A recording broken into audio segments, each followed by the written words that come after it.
Well, it's Labor Day weekend, and last week for her birthday, my mother-in-law, my mother-in-love, as some people call it, was given a camper for her birthday. Would anybody, like ladies in the room, does that sound like an awesome gift for your birthday? Camper, right? Some of you were like, yeah, that would be awesome to have a new camper for my birthday. And some of you were like, if you get me a camper, I promise we'll have problems. You're like, I would rather the trip to the mountains and all those things and stay in a hotel than a camper. And I understand that. So my wife grew up camping and loved to go camping, and she's got like war stories. They went in a tent, and they went with a pop-up camper, I think, and did all kinds of different things. But we decided to join my mother-in-law, father-in-law on a camping trip, and we came back this morning from Fort Cobb, and our kids are still there with them having fun and all those things. And our kids have been playing. We got like the perfect camping spot. You know how that goes when you go to the campsite, you got to find your perfect spot. And so we drove around for like 2.5 hours to find our spot. And we landed at one, and we started getting everything out and getting frustrated with each other, because that's what you do when you go camping. You got to get everything ready and get the camper perfectly level. And then you realize that the spot you picked out has like little goat head stickers everywhere, the little sandburrs. And so you're like, man, maybe this wasn't the best spot. Anyways, ends up, They come along later in the day, and our kids have been having fun. And it's fun for me to watch my kids go play outside and just enjoy life. Because we live in a world right now where kids don't do that anymore. They like sit inside and play video games a lot and do things like that, which is fine. But I grew up like going outside to play and just being creative and building tree houses and things like that. In fact, me and my friends built a tree house that to us was the world's biggest masterpiece. And I think it had like 4 or 5 boards just nailed up in a tree. But for us, it was a tree house at a fort. And, we got our binoculars and our pretend guns, and we were the cowboys pretending to protect the thing and all that stuff. So it's fun for me to watch my kids play. And one of the things that their papa has taught them, and I don't know if you have ever done this before, I wish I had a picture of it, and one of these times I'm going to bring you a picture of it, but when you get up in the morning, you'll see and you're in a sandy area, which over at Fort Cobb Lake, it's kind of sandy at some of the campsites, in a dirt area, you'll see like these little holes in the ground that are like an inch deep, and they're like a little cone in the ground. Those little sandy areas are where something hides called I'm going to do this because it is buzzing up here. I know y'all can't hear it, but I'm going to break it, getting it unplugged. Brian, can you unplug this for me? There it goes. I don't know, but it's buzzing. That's better. All right. Anyways, there are these little things called an antlion. Has anybody heard of an antlion? Yes, some of you are raising your hand. And you can dig down in that little hole in the ground. And he was telling me, he looked at me and he said, that right there, that's where an antlion is. And I said, what? A what? He said, an antlion. And I couldn't tell what he was saying. And I was like, no, you're going to have to say it again. And you're talking to your father-in-law, so you got to be really respectful because you don't want. And I didn't believe him. Like, I had this much faith in him. He said, there's an antlion in that little hole. And I said, okay, show me. And he's telling me, so when I was growing up, we would collect antlions, we'd dig them up, and we'd put them in a little cigar box. He said everybody had a cigar box growing up. You could find one anywhere. And he said we'd put them in a cigar box, and then we would stick an ant in there and see which one got the ant, or which antlion got the ant. And I'm like, what is an antlion? He says they only walk backwards. There's this little tiny little bug. Anyways, he gets down and he digs down and he gets this big pile of sand. And so if you're ever digging for an antlion, if you want to catch an antlion and you see one of these holes in the ground, you just dig down in there and get all the sand up in your hand, and you take it to some concrete or a flat surface, and you pour it out, and you smooth it out, and eventually you'll see this little bug in that pile of sand called an antlion. Anybody know what I'm talking about? I'm not lying, am I? It's there. Kids, there's an antlion in the ground. And these things make a little cone, and when the ant crawls through it, it eats the ant. And it's the craziest thing I've ever seen. And so my daughter, who also did not believe him, and his daughter, who was mad that she never knew about it growing up, because she'd been camping all her life and never knew about it, they've been collecting antlions, and we've been having fun and all that. And it's been absolutely great. But I didn't believe him, and I had very little faith in him. Do you ever have little faith? It's easy to have little faith in, people. But do you ever have little faith in something that God has promised you that will be successful? Have you ever had little faith in something that you've been praying for, but you think to yourself, man, I just don't know if it's ever going to happen? Have you ever had a burden on your heart and you go, man, I really want this to happen, and God, I've been praying that you would lead in this way, but it just so far hasn't come true. I haven't seen or heard or felt from you. I want to tell you a story about 3 guys who had pretty small faith. It's in Matthew 17, verse 1. And the reason I say they had small faith is because we always see this story out of context. And I want to give you the whole context of this story. I want you to catch the deep end of what is going on. We're going to go all the way to verse 23. But we're starting at verse 1. It says, after 6 days, Jesus took with him Peter, James, and John, the brother of James, and led them up a high mountain by themselves. There he was transfigured before them. His face shone like the sun, and his clothes became as white as the light. Just then, there appeared before them Moses and Elijah talking with Jesus. Peter said to Jesus, Lord, it is good for us to be here. If you wish, I will put up 3 shelters, one for you, one for Moses, and one for Elijah.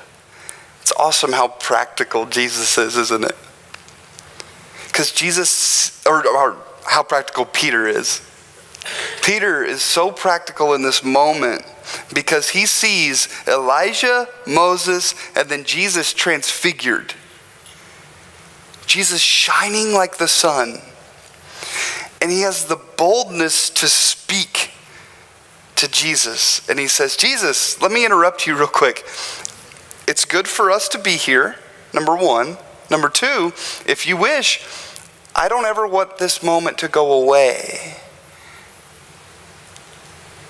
That's what he said. We don't see it that way, but what he was saying was, I never want this moment to go away. Let me build you 3 shelters because I never want this moment to go away. Because seeing you awe-inspiring and seeing you transfigured like the sun and seeing Elijah and Moses is the greatest thing that has ever happened to me. So let me build you 3 houses, permanent structures, so that this moment never has to end. At a time when I was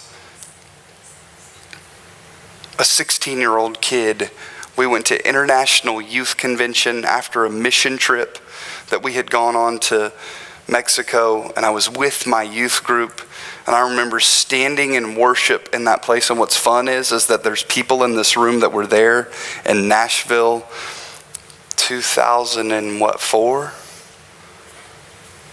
My wife was actually there, and I was there, and we didn't know each other because we were at the Church of God International Youth Convention. I'd given my life to Jesus and things were going really good in my life, and I was standing there worshiping with two of my very best friends, my hands in the air, David Crowder singing Revolutionary Love. And I thought to myself, I never want this moment to go away. Have you ever been there? Where you're seeing God and you're seeing God work in a way where you're like, wow, how real. Look what I came from. Some of you know a little bit about my past, and my past is rough. Some of the things I did before I met Jesus are not really good, and some of you have heard that story. But I'll just tell you in general, listen, before I met Jesus, I was the worst kind of sinner. I was the worst kind of sinner. I was that kid in town that you didn't want your kids to be friends with at school. Like I was him. You know how every school has that guy where you look, where the dads are looking at their daughters saying, stay away from that boy.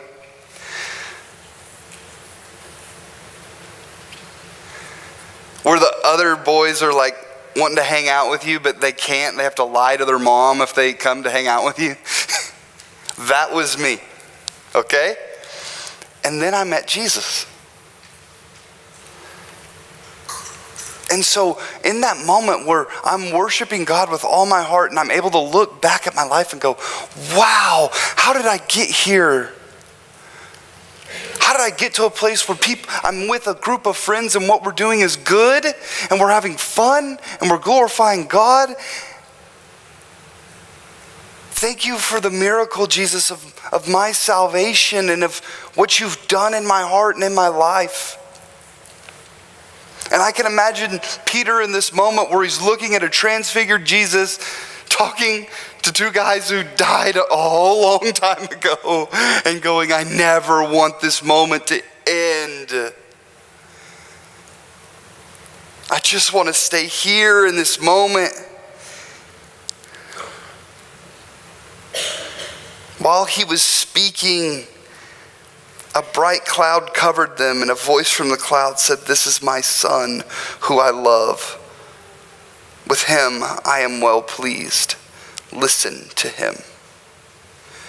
When the disciples heard this, they fell face down to the ground, terrified. But Jesus came and touched them and said, get up. Don't be afraid. When they looked up, they saw no one except Jesus. I want you to know how significant this is. By the very presence of the Lord throughout our entire Old Testament, you saw men reach out to catch a falling Ten Commandments. And just die. You saw people look back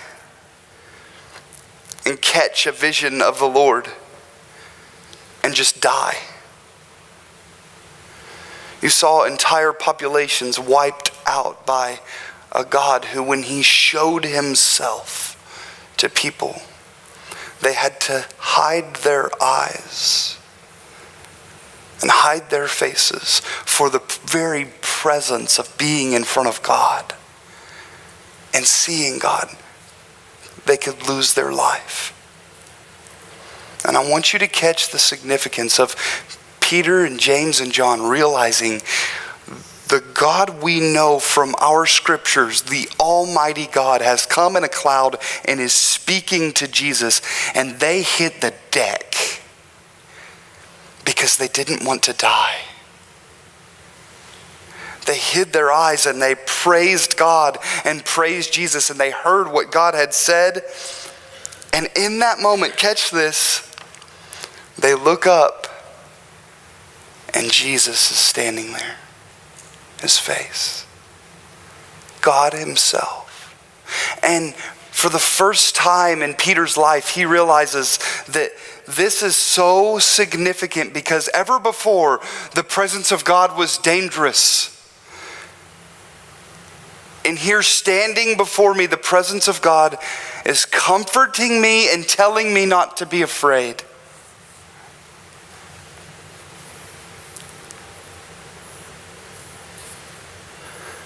They saw no one except Jesus. As they were coming down the mountain, Jesus instructed them, "Don't tell anyone what you have seen until the Son of Man has been raised from the dead." Very significant thing, Jesus says.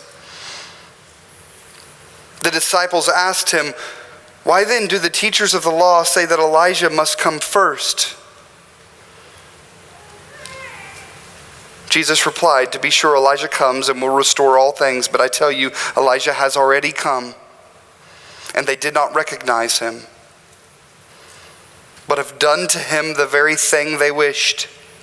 In the same way, the Son of Man is going to suffer at their hands." Then the disciples understood that he was talking to them about John the Baptist, who had come and proclaimed that Jesus was coming, and he came to try and restore order, but no one listened to him, and the pagans actually had him killed.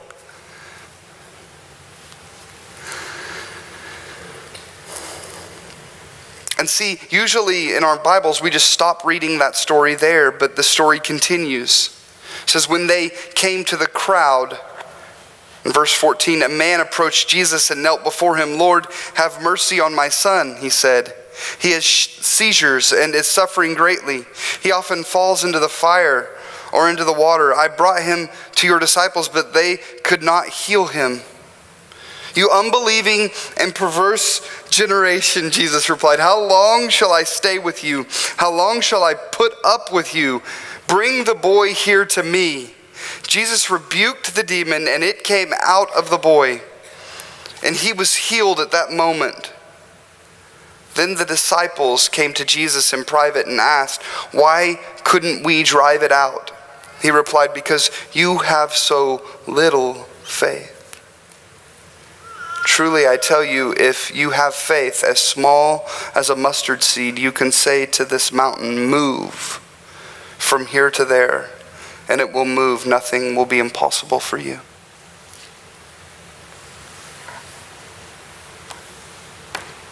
These men have just seen Jesus transfigured like the sun, and Elijah and Moses talking to him.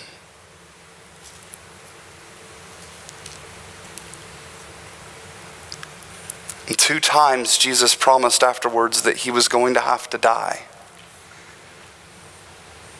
He said, "Don't tell anybody about this until I have risen from the dead." And following that, he said, they killed John the Baptist, they killed Elijah, the same way they're going to kill me. He's promising his crucifixion and his resurrection.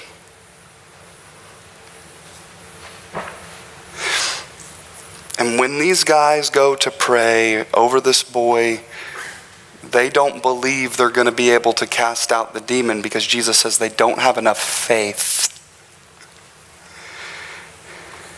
How many times have we seen the very moment that we never, ever, ever, ever want to get away from?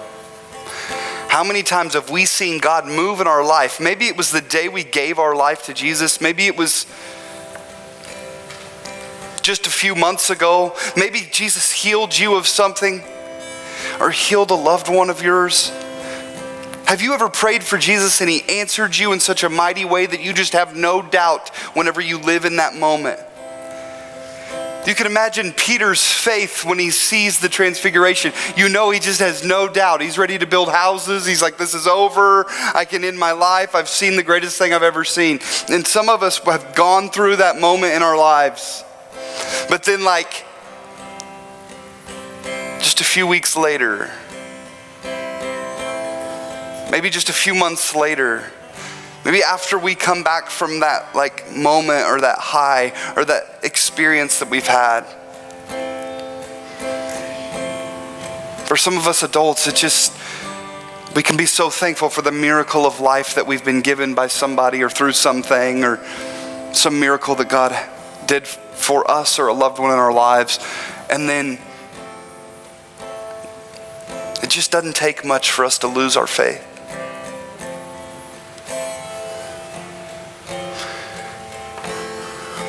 Jesus tells them again in verse 22, and this is so important.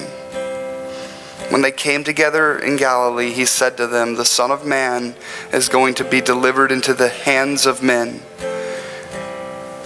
They will kill him, and on the third day he will be raised to life. And it says the disciples were filled with grief.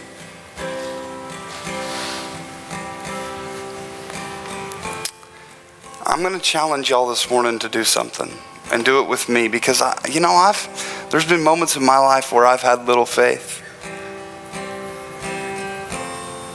I want you to look back at your transfiguration moment. I want you to look back at the moment where you saw Jesus in a mighty way perform some miracle over your life, and he's done it for all of us.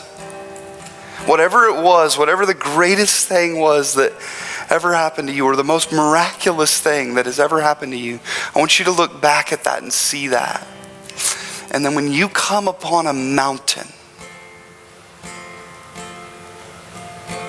I want you to know that that mountain will be moved. That in the name of Jesus, there's nothing that won't be given to us. And that we can approach that mountain with faith, knowing, looking back at our transfiguration moment, knowing that Jesus can do anything. If he can save this kid, he can do anything.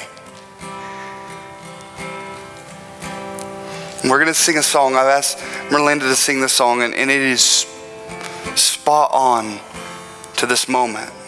And I just want you to catch this. The first verse says, walking around these walls, speaking about the walls of Jericho, the miracle of Jericho and the walls falling.